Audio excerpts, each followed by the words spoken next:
Welcome back. In our last video, we explored the theology of Origen.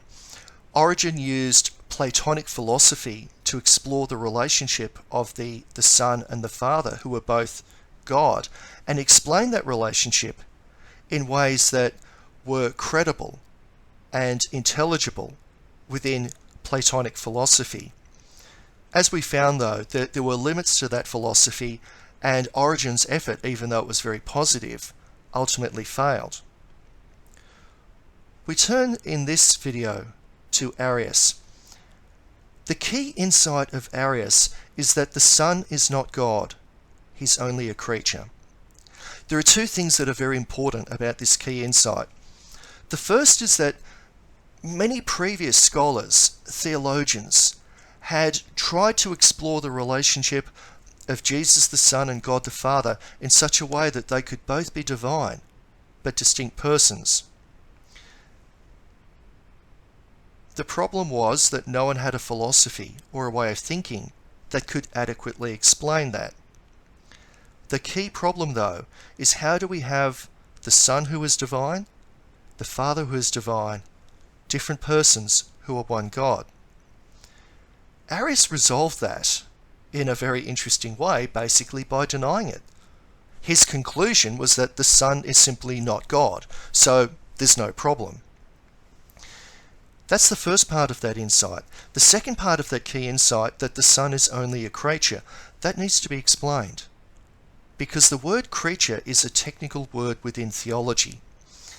When we think of the word creature, we may think of a monster or a horror film like Frankenstein. We may refer to Frankenstein's monster or Frankenstein's creature, for example.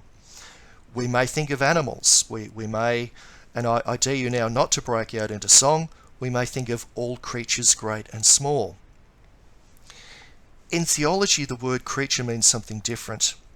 It essentially means something that is not God, because it is created by God.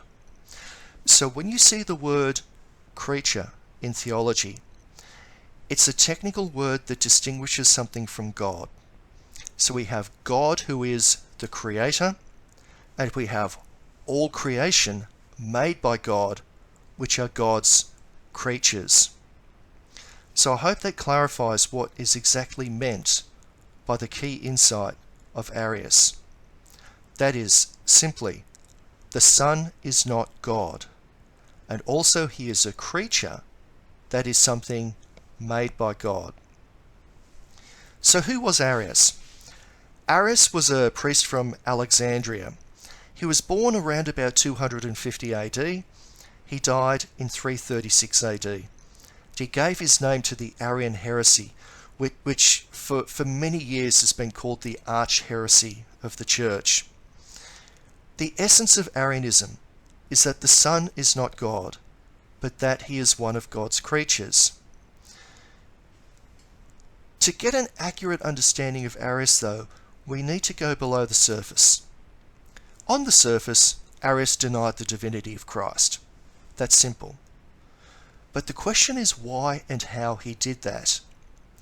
And to understand that, it helps to note that he did a bit of backtracking from Origen. Origen encouraged people to think in non-material terms for God. That is, God is not matter or material the way that you and I are. God is not made of organic matter. God's not made of molecules and atoms. And God is certainly not bound to space and time the way that you and I are. So Origen asked us, in fact insisted, that we don't think of God in material terms.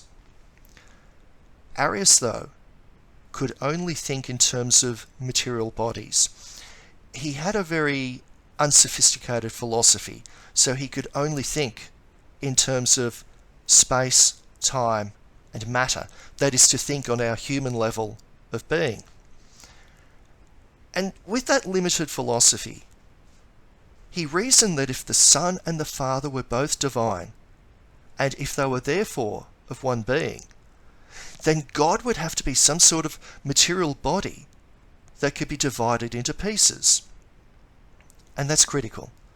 For Arius, For two persons to be God, God would have to be some sort of material body that could be divided.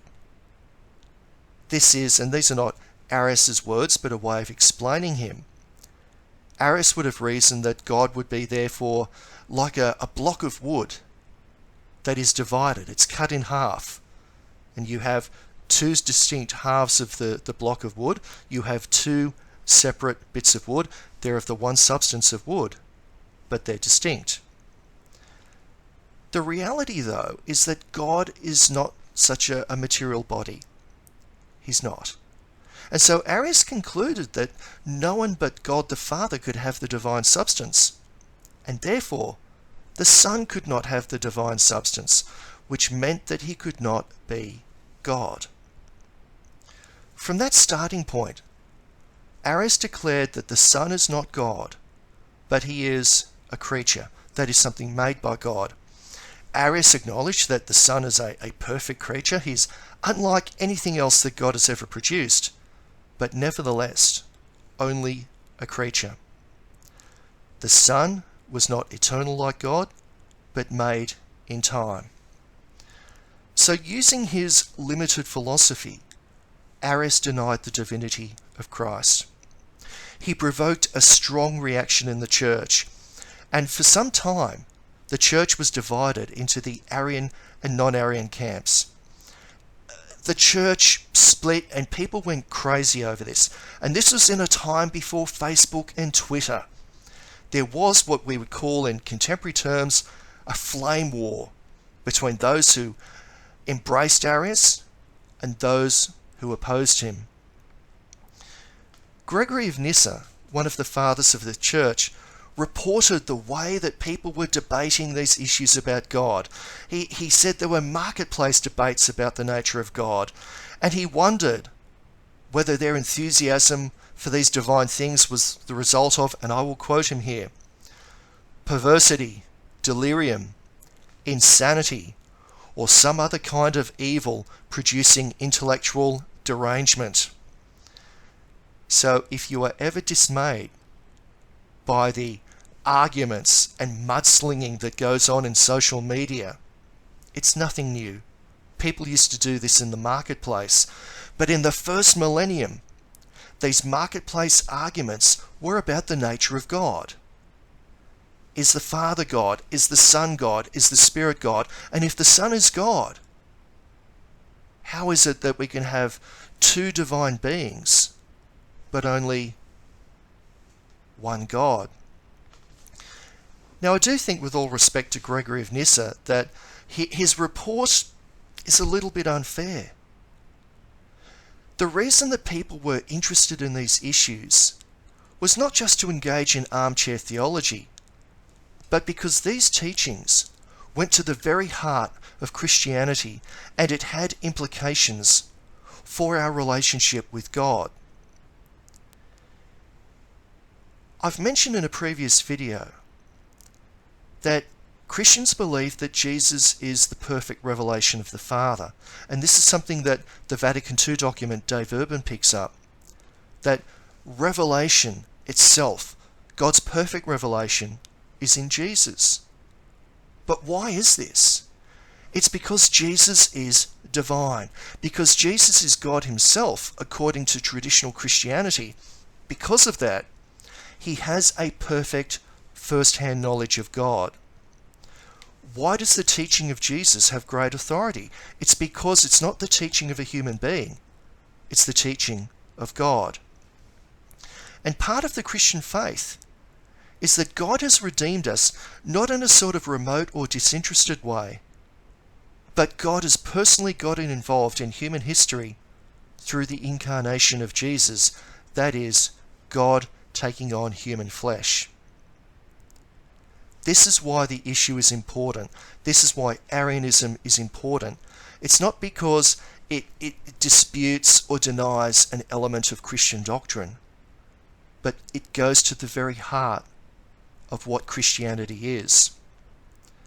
What Arianism did to the Christian faith was summarized in a letter that Bishop Alexander wrote in 319 AD, and I'll quote it here. Bishop Alexander said, the Word is outside of God's substance, other than God's substance, apart from God's substance.